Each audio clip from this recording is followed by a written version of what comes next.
betul. Karena Ya. karena di Indonesia sendiri sebetulnya untuk penetapan angkanya jaminan itu nggak ada, Mas. Hmm. Karena Jadi yang subjektif sekali ya. Ya. ya jadi benar-benar subjektif, Hmm. subjektif.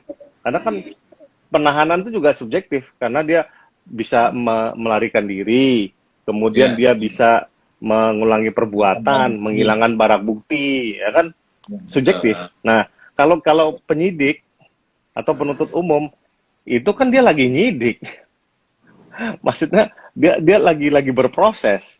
Somehow kok dia berproses dia boleh menangguhkan penahanan.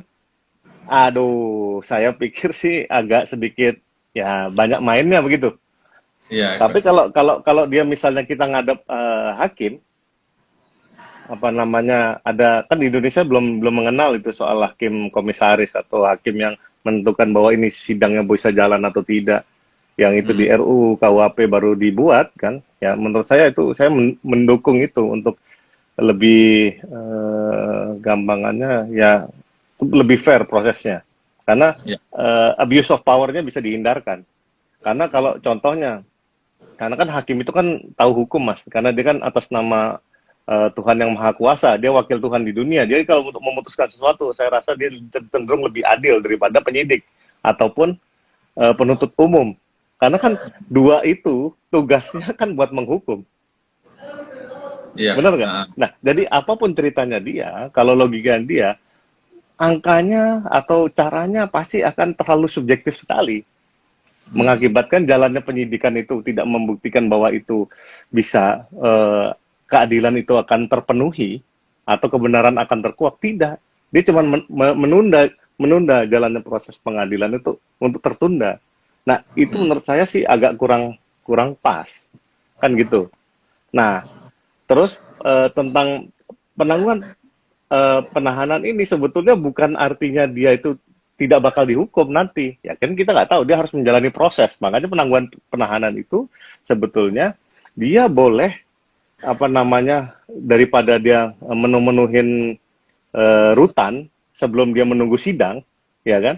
Bagusnya ya kayak misalnya kita kayak contoh itu si ada yang artis kemarin tuh saudara Vicky Vicky Prasetyo, Prasetyo. ya kan? Ya. Ya, kan saya bilang sama Mas kan juga, dia bilang ya bagusnya ditangguhkan karena kenapa? Apa produktifnya dia ditahan?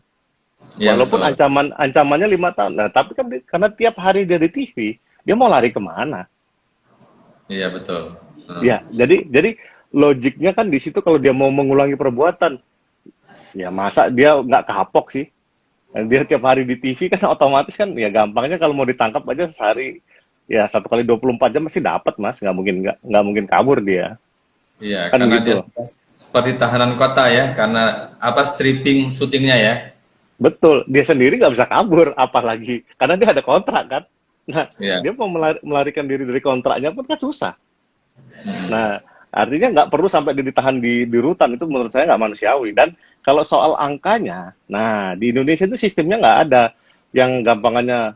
Pernah dengar nggak uang jaminan eh, penangguhan penahanan itu pulang atau angkanya berapa? Pernah dengar Ya, nggak? Nggak pernah dengar jarang-jarang kan? kita dengar yang apa setiap perkara kan berbeda-beda, Mas. Betul. Dan itu kan harusnya ditulisannya nih ya. Kalau di PP-nya, PP 27 tahun 83 tentang pelaksanaan KUHP diatur bahwa permintaan penangguhan penahanan ada jaminan yang disyaratkan berupa satu jaminan uang, itu pasal 35. Ya, oke. Kemudian itu ditetapkan oleh pejabat yang berwenang sesuai dengan tingkat pemeriksaan dan disimpan di kepaniteraan pengadilan negeri. Apakah Ya. ada aturannya angkanya berapa apa segala macam.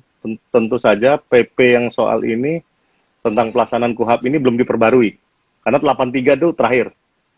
Jadi soal dia ditaruh terus angkanya berapa dan kira-kira kisarannya berapa, who knows, nggak tahu.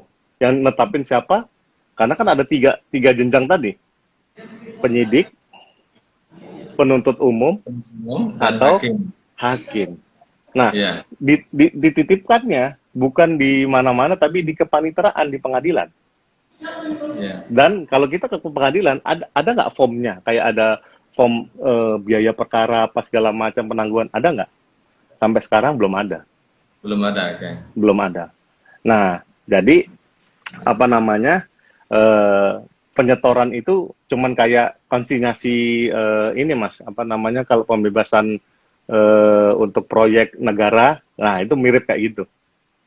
Nah prosesnya agak sedikit apa namanya secara administrasinya agak kurang rapi menurut Ya, saya jadi lo pribadi. ya, ada beberapa hal yang perlu kalau undang-undang itu diamandemen ya tentang peraturan yang sudah Ya berpuluh-puluh tahun obsolete berlaku, lah. ya, yang sudah tidak relevan dengan situasi dan kondisi saat ini ya, Mas ya. Betul. Jadi ya contohnya gini. Ini kan penyetoran uang jaminan itu dilakukan sendiri oleh pemohon atau penasihat hukumnya atau keluarganya. Untuk itu panitera memberikan tanda terima.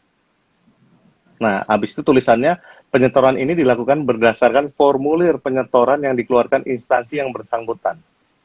Nah, bukti setor ini dibuat rangkap 3 sesuai dengan ketentuan angka 8 huruf F lampiran keputusan Menteri Kehakiman nomor M.14 strip PW 07.0393.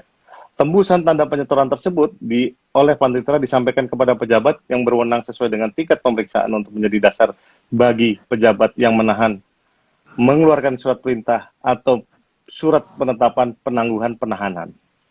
Artinya gini, ini sebetulnya kalau di luar negeri, Mas pernah dengar namanya bounty hunters nggak?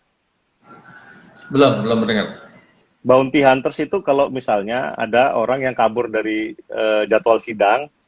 Karena kan gini, Nah, kalau di Anglo-Saxon dia kalau sidang itu dihadapkan hakim komisaris, dia bilang, oh ini jadwal sidang tanggal sekian sekian. Bukan hakim itu yang menentukan apa menyidangkan dia, tapi dia cuma menentukan bahwa dia akan disidangkan, apakah dia pleadnya apa pembelaan dia apa dia bersalah atau tidak bersalah, dia bisa ditangguhkan atau tidak. Nah itu di hakim komisaris itu. Sebelum dia diadilin sama hakim yang beneran ada jurinya atau tidak. Nah, ya, di ya. situ, di circuit court atau di local court atau di court county ya, itu modelnya bertahap kalau di Amerika kayak gitu.